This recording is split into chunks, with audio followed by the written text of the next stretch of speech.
Good morning students, कैसे हैं आप सभी लोग? Doing studies well.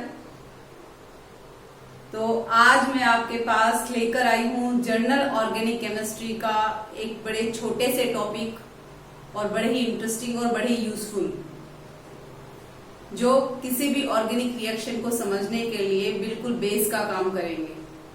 ठीक है, इससे पहले हम लोग जनरल ऑर्गेनिक केमिस्ट्री में बहुत सारे टॉपिक्स कंप्लीट कर चुके हैं। इंडक्टिव इफेक्ट है, इलेक्ट्रोमेरिक इफेक्ट आज हम करेंगे, इलेक्ट्रोफाइल, न्यूक्लियोफाइल हम कर चुके हैं।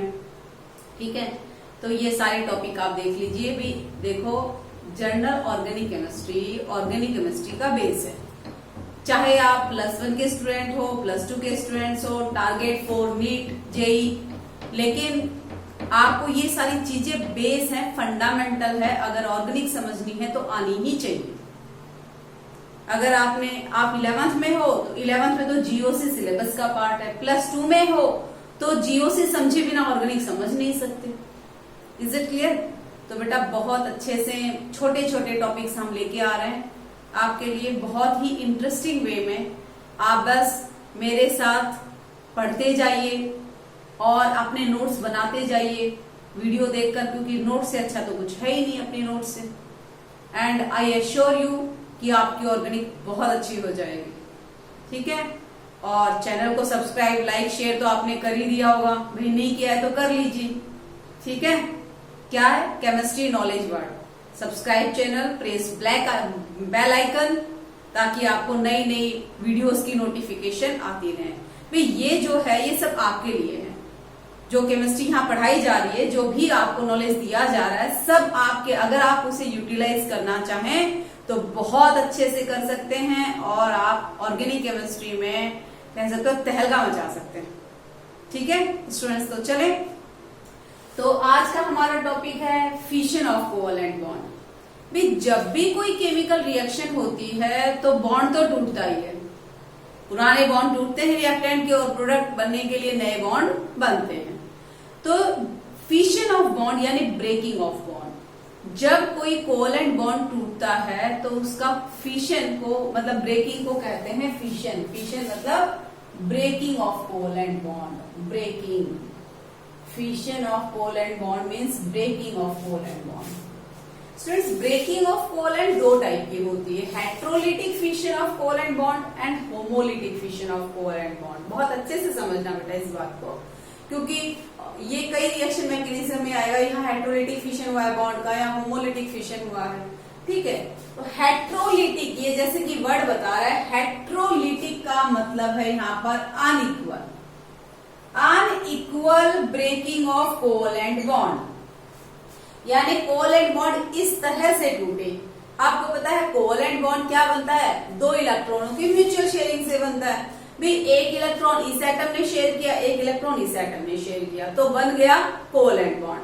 लेकिन जब ब्रेकिंग हो तो अनइक्वल हो। अनइक्वल का मतलब ये जो शेयर्ड इलेक्ट्रॉन्स है दो कोवैलेंट बॉन्ड के, वो एक ही एटम लेके जाएगा, दूसरे एटम के पास नहीं रहेंगे। Is it clear? तो heterolytic fission of covalent bond मतलब unequal breaking of covalent bond means the bond is broken such that both the electrons of covalent bond are taken by one atom only. Okay, the breaking of bond such that breaking of bond such that both electrons of covalent bond are taken by one atom. Both the covalent bond are taken by one atom. ठीक है, by one atom. कुछ इस तरह से है बेटा ये बात कि दोनों, मान लीजिए दो लोग हैं, दोनों ने शेयरिंग करके अपनी एक कॉमन प्रॉपर्टी ली थी और लेते समय तो बिल्कुल इक्वल शेयरिंग की थी।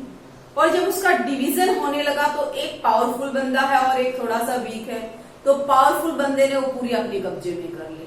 Is it clear? जो वीक है, जो भोला भाला है, उसको कुछ नहीं मिले। इस तरह से कुछ यहाँ होने वाला है। देखिए मैं आपको एग्जाम्पल बताती हूँ। और ये unequal breaking of covalent bond जो है, इसको मैं रब कर रही हूँ, ठीक है, आप इसे नोट कर लेना। तो unequal breaking of covalent bond generally होती है पोलर कोवैलेंट कंपाउंड्स में। जिस पोलर कोवैलेंट बॉन्ड जिनमें होता है उनमें होती है ये। अगर मैं एग्जांपल लूं आपके पास मिथाइल ब्रोमाइड, भी मिथाइल ब्रोमाइड में कार्बन और ब्रोमीन का बॉन्ड क्या है आपको पता है, पोलर है। कार्बन जो है वो लेस इलेक्ट्रोनिगेटिव है और ब्रोमीन जो है वो मोर इलेक्ट्रोनिगेटिव है। तो आपको पहले से पता है कि कार्बन के ऊपर पार्शियल पॉजिटिव चार्ज है और ब्रोमीन के ऊपर पार्शियल निगेटिव चार्ज है। अब ध्यान से देखिए बेटा, ये जो बॉन्ड यहाँ बना है सिंगल बॉन्ड इनके बीच में, ये इसमें 2 इलेक्ट्रॉनों की शेयरिंग हुई, एक कार्बन के पास और एक ब्रोमीन के पास, ओके। लेकिन जब ये बॉन्ड टूटेगा, इस बॉन्ड की ब्रेकिंग होगी, तो कुछ इस तरह से होगी कि ब्रोमीन जो है, देखिए बेटा ये जो एरो की डायरेक्शन हम आपको दिखा रहे हैं, एरो की डायरेक्शन बड़ी इंपॉर्टेंट होती है। किसी भी केमिकल रिएक्शन में, ऑर्गेनिक में बार बार ये एरो की डायरेक्शन आपको शो करेगी कि इलेक्ट्रॉन्स का डिस्प्लेसमेंट किस तरह हो रहा है, इलेक्ट्रॉनों की मूवमेंट किस तरह हो रही है, ठीक है। तो जब ये बॉन्ड टूटेगा तो ये बॉन्ड इस तरह से टूटेगा, क्योंकि ब्रोमीन ज्यादा इलेक्ट्रोनिगेटिव है, तो ये शेड पेयर ऑफ इलेक्ट्रॉन जो है ये दोनों ब्रोमीन के पास चले जाएंगे। अगेन आई एम रिपीटिंग, ध्यान से देखना, ये एरो की डायरेक्शन बड़ी इंपॉर्टेंट है। ये किस साइड दिखाया हमने, ब्रोमीन की साइड, यानी ये दोनों इलेक्ट्रॉन किस तरफ चले जाएंगे भी, ब्रोमीन के पास चले जाएंगे। अनइक्वल ब्रेकिंग होगी, शेयरिंग तो दोनों इलेक्ट्रॉनों की बराबर हुई थी। कोवैलेंट बॉन्ड बनते समय तो एक इलेक्ट्रॉन कार्बन ने शेयर किया था, एक ब्रोमीन ने किया था, लेकिन जब बॉन्ड टूटने लगा, क्योंकि ब्रोमीन ज्यादा इलेक्ट्रोनिगेटिव है, ज्यादा पावरफुल है, तो ये दोनों इलेक्ट्रॉन अपने पास ले गया। Is it clear? एरो के डायरेक्शन से हमने शो किया, बॉन्ड टूटेगा और ये दोनों इलेक्ट्रॉन ब्रोमीन के पास जाएंगे। जब ये दोनों इलेक्ट्रॉन ब्रोमीन के पास जाएंगे तो ये आपके पास बन गया CH3 और ये बन गया आपके पास ब्रोमीन, क्योंकि ब्रोमीन के पास इलेक्ट्रॉन एक्स्ट्रा आ गया, ठीक है। अनइक्वल शेयर, अगर इस कोवैलेंट बॉन्ड का एक इलेक्ट्रॉन ब्रोमीन का था, एक और एक्स्ट्रा आ गया, दोनों इलेक्ट्रॉन्स कोवैलेंट बॉन्ड के पास ब्रोमीन के आ गए, तो इसके ब्रोमीन के पास आ गया निगेटिव चार्ज। और क्योंकि कार्बन इलेक्ट्रॉन डेफिशिएंट हो गया, कार्बन की वैलेंस शेल में कितने इलेक्ट्रॉन बच गए भाई, 6 बच गए। 3 हाइड्रोजन है, देखिए 3 हाइड्रोजन के साथ इसने कोवैलेंट बॉन्ड बना रखा है। एक कोवैलेंट बॉन्ड के 2 इलेक्ट्रॉन, यानी कार्बन की वैलेंसी में बच गए, सॉरी वैलेंस शेल में बच गए 6 इलेक्ट्रॉन, तो इलेक्ट्रॉन डेफिशिएंट हो गया, इसके ऊपर आ गया positive charge. Is it clear? तो इस तरह से अनइक्वल जब ब्रेकिंग होती है कोवैलेंट बॉन्ड की, तो इसे कहते हैं heterolytic fission of covalent bond. एक एग्जांपल और लेते हैं हम लोग। सपोज आपके पास है tertiary butyl chloride, CH3C CH3 CH3 chlorine, ठीक है। आपको याद होगा इस कंपाउंड का कॉमन नाम क्या है, टर्शरी ब्यूटाइल क्लोराइड। देखिए इसमें ये जो कार्बन और क्लोरीन का बॉन्ड है, हेट्रोलिटिक फिशन जो है वो ज्यादातर किसमें होती है, पोलर कोवैलेंट बॉन्ड में होती है, ठीक है। तो यहाँ पर जो है, यहाँ पर आपके पास कार्बन और क्लोरीन के बीच का बॉन्ड है, ठीक है, कार्बन और क्लोरीन। कार्बन और क्लोरीन के बीच का बॉन्ड पोलर है, कार्बन पर पार्शियल पॉजिटिव चार्ज है और इसके ऊपर पार्शियल निगेटिव चार्ज है। जब, और ये बॉन्ड कैसे बना था, ये 2 इलेक्ट्रॉनों की शेयरिंग से बना था, एक कार्बन ने शेयर किया था और एक क्लोरीन ने। लेकिन जब इस बॉन्ड की ब्रेकिंग हुई, तो इस बॉन्ड की ब्रेकिंग इस तरह से हुई कि इस बॉन्ड के दोनों इलेक्ट्रॉन कहाँ चले गए, अगेन आई एम रिपीटिंग बेटा, इस तरह हम एरो की डायरेक्शन जो कर्व एरो से दिखाएंगे वो इलेक्ट्रॉन का मूवमेंट दिखाएंगे रिएक्शन में। Is it clear? तो इस बॉन्ड के दोनों इलेक्ट्रॉन क्लोरीन पर चले गए, दोनों इलेक्ट्रॉन क्लोरीन पर चले गए, यानी जब बंटवारा होने लगा, जब बॉन्ड टूटने लगा, इस शेड प्रॉपर्टी का बंटवारा होने लगा तो इक्वल नहीं हुआ।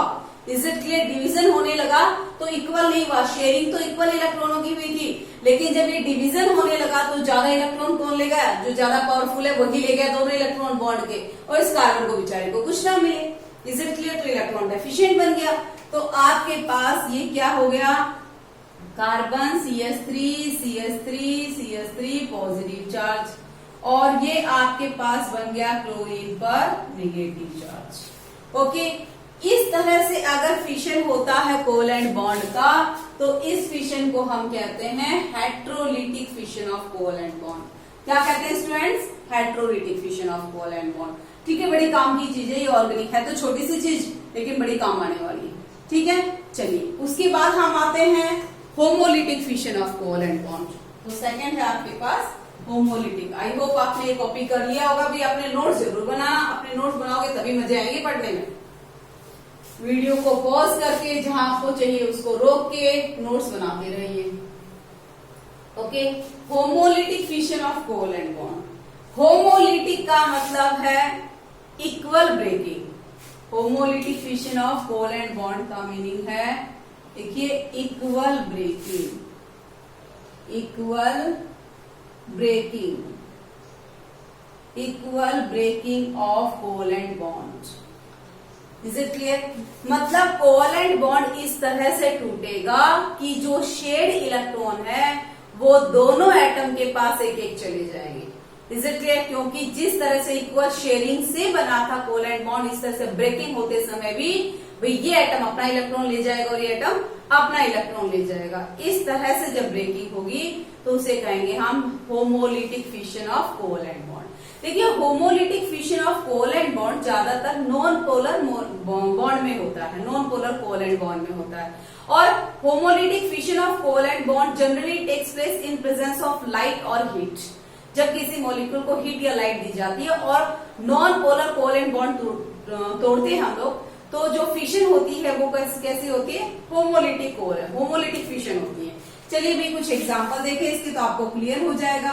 सपोज हमारे पास इथेन है और इथेन के ऊपर हमने सनलाइट H मतलब फोटोन फॉल किया या फिर इसको हीट किया। Is it clear? हीटिंग भी दे सकते हैं सनलाइट। H का मतलब होता है फोटोन का मतलब होता है लाइट। Is it clear? ये तो पता ही होगा आपको अच्छे से, H दैट रिप्रेजेंट्स लाइट। तो क्या है बड़े, ये कार्बन कार्बन का जो बॉन्ड है भाई वो क्या है? नॉन पोलर कोवैलेंट बॉन्ड है। Is it clear? जब इसके ऊपर फोटोन फॉल करेंगे तो इस बॉन्ड में वाइब्रेशन होगी, इसको एनर्जी मिलेगी और ये बॉन्ड टूट जाएगा।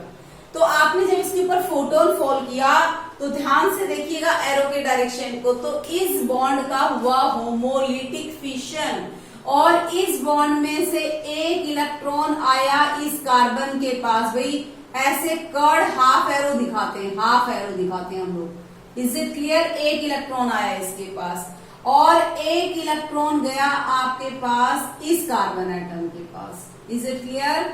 एक इलेक्ट्रॉन इस कार्बन एटम के पास गया तो आप देखोगे क्या हुआ भाई, ये आपके पास बन गया स्टूडेंट CH3, इसके पास एक इलेक्ट्रॉन आ गया ऑड इलेक्ट्रॉन, और ये CH3 इसके पास भी ये जो बॉन्ड का एक इलेक्ट्रॉन ऑड इलेक्ट्रॉन आ गया। ऑड इलेक्ट्रॉन कंटेनिंग स्पेसिस को हम कहते हैं फ्री रेडिकल। क्या कहते हैं? पढ़ेंगे हम लोग इसके बारे में आगे ऑर्गेनिक में, आप याद रखिए फ्री रेडिकल। तो क्या बन गए भाई? दो मिथाइल फ्री रेडिकल्स बन गए। Homolytic fission of covalent bond से बनते हैं फ्री रेडिकल्स। ठीक है, चलिए एक एग्जांपल और लेते हैं। मान लीजिए क्लोरीन का मॉलिक्यूल है, ओके, और क्लोरीन के मॉलिक्यूल पर बेटा ये मैकेनिज्म में ये छोटी छोटी चीजें ही बहुत काम आएंगी। क्लोरीन के मॉलिक्यूल पर हमने सनलाइट फॉल की, इज इट क्लियर? फोटोन गिरा है, तो क्लोरीन का मॉलिक्यूल जो ये क्लोरीन में कोवैलेंट बॉन्ड है वो दो इलेक्ट्रॉनों की म्यूचुअल शेयरिंग से बना हुआ है।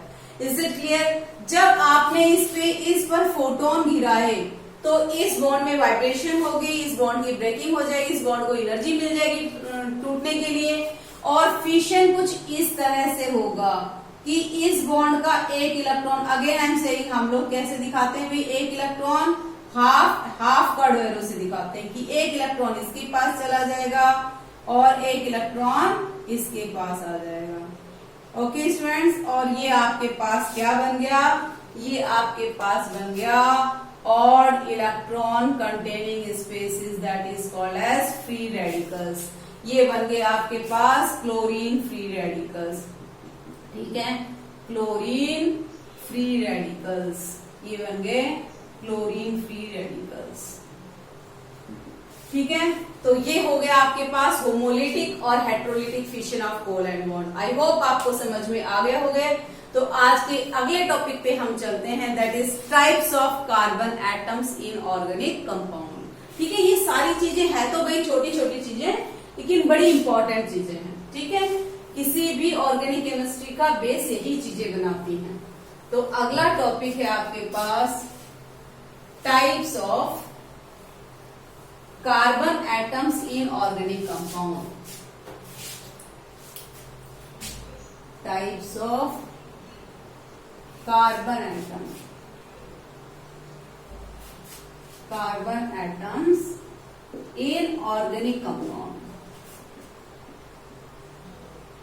बेटा ऑर्गेनिक कंपाउंड में कार्बन जो है वो 4 टाइप का होता है और इसी से हम लोग कई बार कंपाउंड का क्लासिफिकेशन भी करते हैं। Primary carbon atom, secondary carbon atom, tertiary carbon atom and quaternary carbon atom. Is it clear? देखिए क्या होते हैं ये, पहले हम लोग डिवीजन देखें। ऑर्गेनिक कंपाउंड में जो कार्बन एटम है दे आर क्लासिफाइड दिस। ये आपके पास है प्राइमरी कार्बन एटम। प्राइमरी को हम लोग 1 डिग्री कार्बन एटम लिखते हैं, प्राइमरी कार्बन एटम। नेक्स्ट है secondary carbon atom, 2 degree carbon atom. 2 degree carbon atom का मतलब secondary carbon atom. 3 degree carbon atom that is tertiary carbon atom and 4 degree carbon atom that is called as, बहुत कम use होता है लेकिन होता है कार्बन एटम कंपाउंड में, quaternary carbon atom. Quaternary carbon atom. Okay, primary carbon atom, secondary carbon atom, tertiary carbon atom और quaternary carbon atom. देखिए किसे कहते हैं प्राइमरी कार्बन एटम? किसी ऑर्गेनिक कंपाउंड में जो कार्बन एटम डायरेक्टली एक कार्बन एटम से अटैच। ओके, क्या कहा मैंने? ये कार्बन एटम इनडायरेक्टली चाहे कितने भी कार्बन एटम से अटैच होगा, लेकिन डायरेक्टली कितने कार्बन एटम से अटैच होगा? बोलो, एक कार्बन एटम से। तो ये है directly attach to 1 carbon atom. ठीक है, वो कार्बन एटम जो डायरेक्टली एक कार्बन एटम से अटैच है, डायरेक्टली एक कार्बन एटम से अटैच है, उसे प्राइमरी कार्बन एटम कहते हैं। वो कार्बन एटम जो किसी कंपाउंड में डायरेक्टली 2 कार्बन एटम से अटैच है, directly attach to 2 carbon atoms. Directly attach to 2 carbon atoms, 2 carbon atom से अटैच है, उसे कहते हैं secondary carbon atom. Tertiary carbon atom that is directly attach to 3 carbon atoms. Directly attach to 3 carbon atoms. ठीक है, जो directly कितने से अटैच है भाई?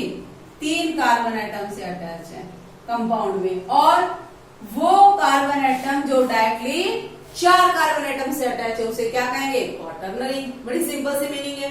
डायरेक्टली एक कार्बन एटम से अटैच होना चाहिए। वो कार्बन एटम कितने ऑक्सीजन एटम से अटैच है, कितने नाइट्रोजन से नहीं। कोई भी दिया हुआ कार्बन एटम ऑर्गेनिक कंपाउंड में दूसरे कितने कार्बन एटम से अटैच है, that will decide it's nature. वो उसका नेचर डिसाइड करेंगे। ठीक है, क्वाटरनरी कार्बन एटम का मतलब directly attach to 4 carbon atom. दिखाई नहीं दे रहा होगा इसलिए थोड़ा सा मैंने यहां लिख दिया। Directly attach to 4 carbon atoms. कितने से अटैच है भाई? 4 कार्बन एटम से अटैच। देखो बेटा, हम लोग इसके लिए एग्जाम्पल लेते हैं बहुत सारे। ठीक है, और फिर उसमें हम डिटरमाइन करते हैं। बड़े सिंपल एग्जाम्पल लेंगे पहले कि इस कंपाउंड में कितने प्राइमरी, कई बार तो यही डायरेक्ट क्वेश्चन आ जाता है कि इस कंपाउंड में कितने प्राइमरी कार्बन एटम है, कितने सेकेंडरी, क्योंकि primary, secondary, tertiary carbon atom से ही हम क्या करते हैं? ऑर्गेनिक कंपाउंड को क्लासीफाई भी करते हैं।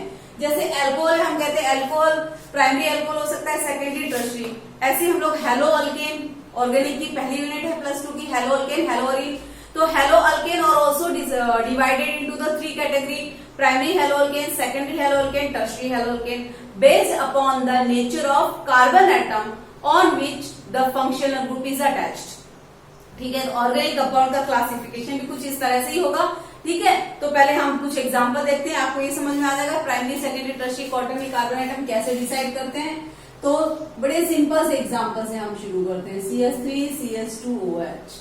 ओके, इसके बाद हम आ जाते हैं CH3 CH CH3 CH2 और ये आपके पास क्लोरीन। ठीक है, चलिए थोड़ा सा कॉम्प्लिकेशन बढ़ा दें और बहुत सारे क्वेश्चन हम लिख देते हैं इसके ऊपर। ठीक है, और ये आपके पास कोई जरूरी नहीं, अल्केन भी लिख सकते हैं हम लोग, कि फंक्शन ग्रुप अटैच होना जरूरी है, ऐसा कुछ नहीं है। मान लीजिए हमारे पास अब हमने लिख दिया ये। ठीक है, और इसके बाद हमारे पास आ गया ये वाला क्वेश्चन।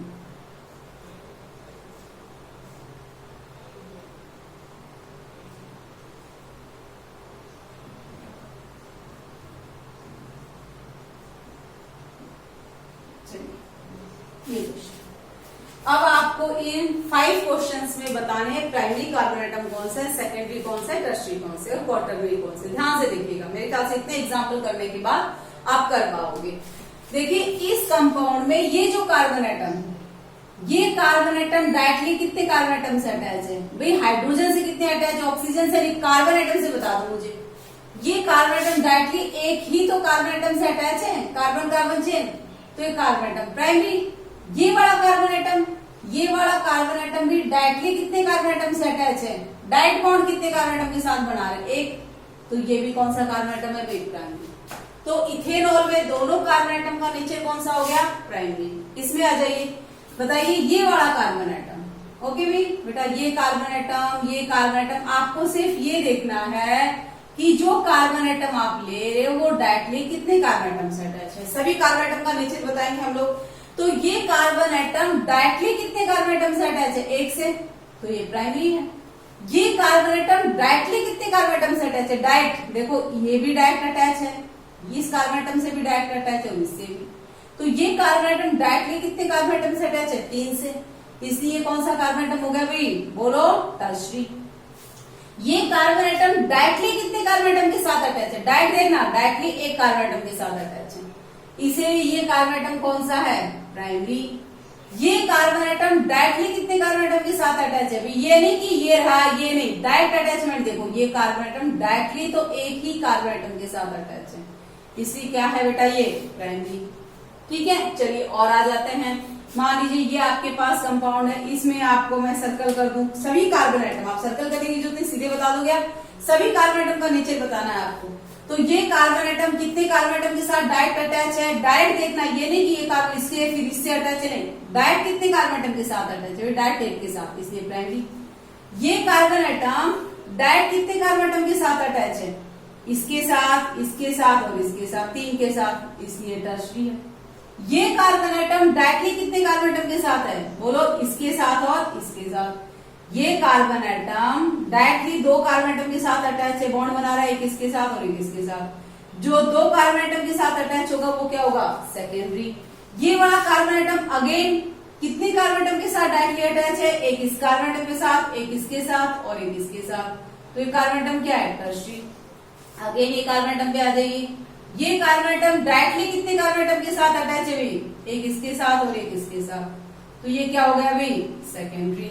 इसी तरह से ये कार्बन एटम डायरेक्टली एक कार्बन एटम के साथ अटैच है, प्राइमरी। ये कार्बन एटम डायरेक्टली एक के साथ अटैच है, प्राइमरी। ये कार्बन एटम भी डायरेक्टली एक साथ अटैच है, तो प्राइमरी। तो इस तरह से आपने देखा इस कंपाउंड में प्राइमरी कार्बन एटम भी है, सेकेंडरी भी और टर्शियरी भी। क्वेश्चंस कई बार ऐसे भी आते हैं, डायरेक्टली एक कंपाउंड बड़ा सा स्ट्रक्चर बना के देंगे, बॉन्ड लाइन रोटेशन देंगे, कहेंगे उसमें primary secondary tertiary carbon atom कितने हैं। तो बताइए यहाँ पर अगर मैं आपसे पूछूं प्राइमरी कार्बन एटम कितने हैं, सेकेंडरी कितने हैं, टर्शियरी कितने हैं, तो प्राइमरी कार्बन एटम आपके पास है 1 2 3 4। Is it clear. Secondary carbon atom कितने हुए, सेकेंडरी है आपके पास 2 कार्बन एटम। और टर्शियरी कार्बन एटम कितने हैं, टर्शियरी है 3 carbon atom. Number of carbon atom, tertiary carbon atom कितने हैं, 3। Is it clear. तो ऐसे number of carbon atom count करने के लिए आता है कि कौन से किस टाइप के कार्बन एटम है, नंबर बताइए। चलिए इसके बाद आ जाते हैं हम लोग ये कंपाउंड। आपको पूछा है इस कंपाउंड में कौन कौन से कार्बन एटम का नेचर जल्दी से बता दोगे भाई। ये वाला कार्बन एटम एक कार्बन एटम से अटैच है, डायरेक्टली इसलिए प्राइमरी है। ये वाला कार्बन एटम दूसरे 4 कार्बन एटम से डायरेक्टली अटैच है बेटा, 1 2 3 4। तो जो कार्बन एटम दूसरे 4 कार्बन एटम से अटैच होता है उसका नेचर होता है क्वार्टरनरी। क्या होता है, क्वार्टरनरी। ये कार्बन एटम दूसरे डायरेक्टली एक कार्बन एटम से अटैच है इसलिए प्राइमरी। ये कार्बन एटम एक से अटैच है, प्राइमरी। ये कार्बन एटम दूसरे 2 कार्बन एटम से डायरेक्टली अटैच है, इससे भी, तो ये सेकेंडरी। ये कार्बन एटम डायरेक्टली एक ही कार्बन एटम से अटैच है इसलिए प्राइमरी। समझ में आया। एक और क्वेश्चन कर लें। देखिए ये क्वेश्चन आपको पहचाना इसमें कौन से कितने प्राइमरी कार्बन एटम है, कितने सेकेंडरी, कितने टर्शरी। बेटा आपको कमेंट बॉक्स में कमेंट देने हैं, बताना है कि आपको ये जो टॉपिक पढ़ाए जा रहे हैं इसमें कोई प्रॉब्लम तो नहीं आ रही, समझ में तो आ रहे हैं। वीडियो देखने के बाद कमेंट जरूर करो। आप लोग सब देखते तो हो लेकिन कमेंट नहीं करते हो, फिर मुझे कैसे पता चलेगा, ठीक है, कि क्या आप लोगों को और चाहिए, यानी ये टॉपिक आपको बहुत अच्छे से क्लियर हो रहे हैं या नहीं। ठीक है, चलिए बेटा आगे चले। तो आपके पास ये कंपाउंड है, आप ये कंपाउंड में कार्बन एटम कहाँ कहाँ है पहले तो मैं डॉट लगा लूं। आपको पता है ये बॉन्ड लाइन नोटेशन है, तो हर जहां पर भी आपको बॉन्ड दिखा रखे हैं वहां पर दूसरे क्या है, कार्बन एटम ही है। Is it clear? जो शो नहीं कर रखा, जहां से लाइन थोड़ी सी टेढ़ी हो रही है, ब्रेक हो रही है, वहां सब कार्बन एटम है। तो कार्बन एटम की जगह क्या कर दिया मैंने, डॉट लगा दी। अब आप बताइए ये कार्बन एटम ये वाला दूसरे कितने कार्बन एटम से डायरेक्टली अटैच है, इससे और इससे, तो इस कार्बन एटम का नेचर क्या है, सेकेंडरी। ये कार्बन एटम भी दूसरे कितने कार्बन एटम से अटैच है, 2 से, तो सेकेंडरी। ये वाला कार्बन एटम बाकी किससे अटैच है मैडम, इससे क्या, इसे भी तो अटैच है, वो क्लोरीन है भाई। इसे क्लियर, कार्बन एटम ऑक्सीजन के साथ अटैच है, हाँ इसको थोड़ी देखना है। कार्बन एटम दूसरे कितने कार्बन एटम के साथ अटैच है वो देखना है आपको। दूसरे नाइट्रोजन के साथ, हाइड्रोजन के साथ वो अटैच है वो नहीं देखना। तो ये कार्बन एटम दूसरे कितने कार्बन एटम के साथ अटैच है, 2 के साथ, तो सेकेंडरी। ये कार्बन एटम भी दूसरे 2 के साथ अटैच है, सेकेंडरी। ये कार्बन एटम भी दूसरे 2 के साथ अटैच है, secondary. This is also secondary. और ये कार्बन एटम सुनो यहाँ पर, ये कार्बन, सॉरी ये वाला कार्बन एटम दूसरे 3 के साथ अटैच है, इसके साथ, इसके साथ और इसके साथ, इसलिए टर्शरी। और ये कार्बन एटम सिर्फ डायरेक्टली एक ही कार्बन एटम के साथ अटैच है, एक तो क्लोरीन के साथ है, इसलिए कार्बन एटम क्या है आपके पास, प्राइमरी। तो इस कंपाउंड में कितने प्राइमरी कार्बन एटम, कितने सेकेंडरी और कितने टर्शरी। प्राइमरी कार्बन एटम है आपके पास कितने में, प्राइमरी कार्बन एटम है 1, सेकेंडरी कार्बन एटम हो गए 1 2 3 4 5 और टर्शरी कार्बन एटम क्या हो गया, 1 हो गया। Is it clear? I hope ये भी आपको समझ में आ गया होगा किसी ऑर्गेनिक कंपाउंड में कार्बन एटम कितने टाइप के होते हैं। ठीक है, तो अगर आपको समझ में आ गया है तो वीडियो को शेयर कर देना, लाइक कर देना और भी चैनल को सब्सक्राइब कर लेना। All the best students.